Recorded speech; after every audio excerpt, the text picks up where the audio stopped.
bagaimana tanpa herbisida kimia. Terus bagaimana cara membuat bioherbisidanya. Kemudian ada Iwayan Mustafa, apakah pengendalian gulma dengan menggunakan herbisida dalam waktu yang lama menyebabkan dampak pada tanaman dan tanah? Gitu, okay.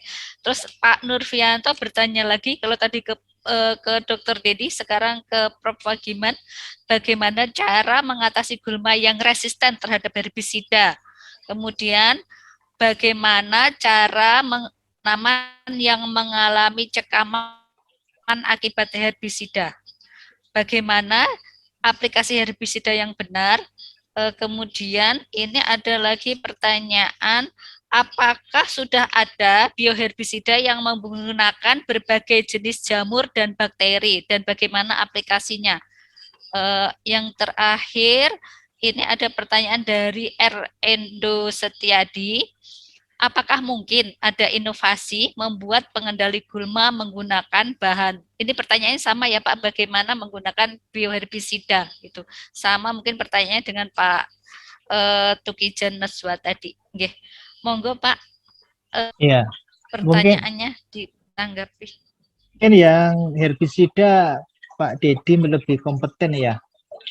Kalau tadi bagaimana mengendalikan gulma resisten herbisida gitu tadi ya? Iya. Oke, iya ada. Kalau saya yang paling mudah seperti Pak Dedi tadi, mekanis apapun gulmanya pasti itu efektif gitu. Iya. Kalau saya begitu, herbisida sudah tahan herbisida. Nah, tidak apa-apa. Yang kedua, tergantung jenis gulmanya apa. Kalau sekiranya gulmanya itu sudah ada musuh alaminya, herbivor yang spesifik makan gulma itu, ya serahkan kepada alam atau gunakan ini serangga pemakan gulma atau apa. Jadi kalau saya untuk gulma yang tahan herbisida itu ya pengendalian mekanis pasti efektif. Yang keduanya, kalau memang diketahui musuh alaminya ada, ya serahkan kepada musuh alaminya untuk makan gulma itu. Selebihnya silakan Pak Dedi, aku tidak punya pengetahuan.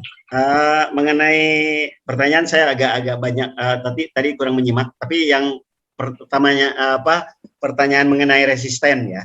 Jadi yang saya tahu bahwa yang resisten itu ya, itu kan akibat dari penggunaan gulma herbisida satu jenis yang lama begitu ya, yang lama hingga membentuk resisten ya. Jadi karena resisten itu, nah kita harus tahu dulu dia itu resisten terhadap herbisida kelompok apa begitu.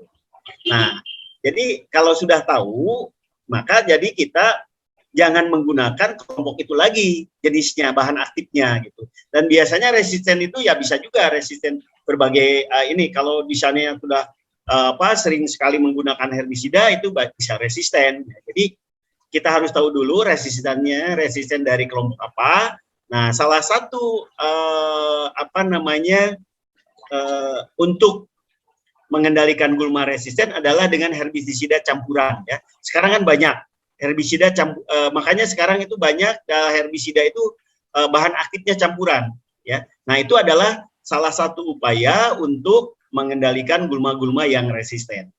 Dan perlu kita tahu juga bahwa yang namanya resisten itu biasanya bersifat lokal ya. Jadi suatu daerah yang sering sekali menggunakan herbisida, yang telah lama menggunakan herbisida satu jenis, maka itu biasanya ada tendensi untuk resisten dari herbisida. Tapi daerah itu saja mungkin, daerah lain mungkin tidak begitu ya. Itu resisten. Mungkin pertanyaan yang lain Bu, saya tadi tidak menyimak. Sementara resisten itulah untuk salah satu. Iya. Jadi rotasi bahan aktif ya Pak? Ya, bahan aktifnya yang rotasi gitu Pak, salah satunya.